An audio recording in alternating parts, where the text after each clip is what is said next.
উপদেষ্টা ডক্টর ইউনূস এবং তারেক রহমানের বৈঠক নিয়ে বিস্তারিত জানাতে নিউজরুম থেকে যুক্ত হচ্ছেন সহকর্মী আবুল কালাম আজাদ। আমরা সরাসরি চলে যাচ্ছি আমাদের নিউজরুমে।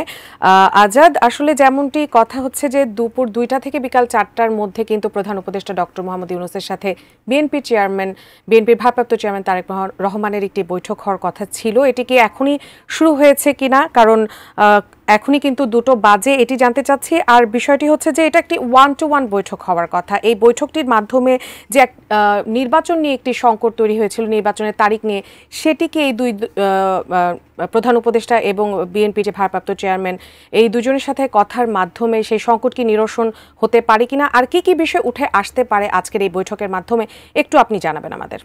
ধন্যবাদ আপনাকে। ঠিকই বলেছেন, বিএনপির মধ্যে আসলে বেশ খানিকটা প্রস্তুতি দেখা গেছে। তার কারণ এই বৈঠকটি বাংলাদেশ সময় যখন 2টায় শুরু হচ্ছে এরকমটি আমরা সবশেষ জানতে পেরেছি। অ্যান্টিব্যাকটেরিয়াল অ্যাডিটিভ যুক্ত সেরা ওয়াটার ট্যাঙ্ক বিশুদ্ধ পানিতে ব্যাকটেরিয়া জন্মাতে দেয় না। এরই মধ্যে তারও 1 ঘন্টা আগ থেকে তারেক রহমান তার লন্ডনের বাসভবন থেকে বৈঠকের উদ্দেশ্যে রওনা দিয়েছিলেন। কিছুক্ষণ আগেই তিনি যুক্তরাজ্য বিএনপি সেই ডক্টর ইউনূস যে হোটেলটিতে অবস্থান করছেন সেই হোটেলের সামনেই তাকে স্বাগত জানিয়েছে প্রথমে যুক্তরাজ্য বিএনপি। তারপর পরেই হোটেলে অধ্যাপক ইউনূসের প্রেস উইংয়ের সদস্য শফিকুল আলম তিনি এবং খলিলুর রহমান তারা তাকে স্বাগত জানিয়েছেন।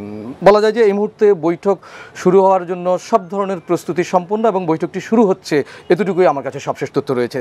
আপনাকে আরেকটি বিষয় জানিয়ে রাখতে চাই, 1-to-1 বৈঠকের শুধুই নয়, সেই সঙ্গে তারেক রহমানের সঙ্গে আরও আছেন বিএনপির স্থায়ী কমিটির সদস্য এবং ফরেন অ্যাফেয়ার্স অ্যাডভাইজারি একটি কমিটি রয়েছে চেয়ারপারসনের, সেই কমিটির সদস্য আমির খসরু মাহমুদ চৌধুরী, সেই সঙ্গে রয়েছেন তারেক রহমানেরই আরেকজন আন্তর্জাতিক বিষয়ক উপদেষ্টা হুমায়ুন কবির। তো বলা যায় যে এই 1-to-1 বৈঠকের ফাঁকে দুই পক্ষেরই প্রতিনিধিরাও সেই কিছু সময় বৈঠকে উপস্থিত থাকতে পারেন। আপনি বলছিলেন যে কোন কোন বিষয়ে আলোচনা হতে পারে, যেখানে নির্বাচনের যে ঘোষিত সময়টি রয়েছে সেটি নিয়ে এটা বিতর্ক রয়েছে। বিএনপি শুরু থেকেই বলে আসছে যে ডিসেম্বরের মধ্যেই নির্বাচনটি সম্পন্ন করবার জন্য। অপরদিকে এই 4 দিনের লন্ডন সফরেই অধ্যাপক ডক্টর ইউনূস প্রধান উপদেষ্টা তিনি চ্যাথম হাউসে 2 দিন আগেই বলেছেন যে ঘোষিত সময়টি হচ্ছে যে একেবারেই সঠিক সময় এবং এই সময়ে ভোট দেওয়ার জন্য জনগণ প্রস্তুত রয়েছেন। তো আজকে বিএনপির পক্ষ থেকে অন্যান্য তারা যে শীর্ষ নেতারা রয়েছেন তাদের কাছ থেকে জানা গেছে যে ভোটের সময়টি পুনর্বিবেচনার জন্য তারা একটি আবেদন করতে পারেন। এছাড়াও আরও অনেকগুলো বিষয় উঠে এসেছে, সমসাময়িক রাজনীতি, রাজনৈতিক সংকট কিংবা দেশ পরিচালনার ক্ষেত্রে ভবিষ্যতের বিভিন্ন ধরনের কলাকৌশল, দিক নির্দেশনা, এসব বিষয় দুই নেতার মধ্যে আলোচনা হতে পারে। প্রেস সচিব শফিকুল আলম তিনি এরই মধ্যে জানিয়েছেন যে বিএনপির একটি শীর্ষ রাজনৈতিক দল এবং এই দলের শীর্ষ নেতার সঙ্গে শুধু রাজনৈতিক বিষয়ই নয়, যে কোনো বিষয়েই, নির্বাচনী নয়, যে কোনো বিষয়ে আলোচনা হতে পারে।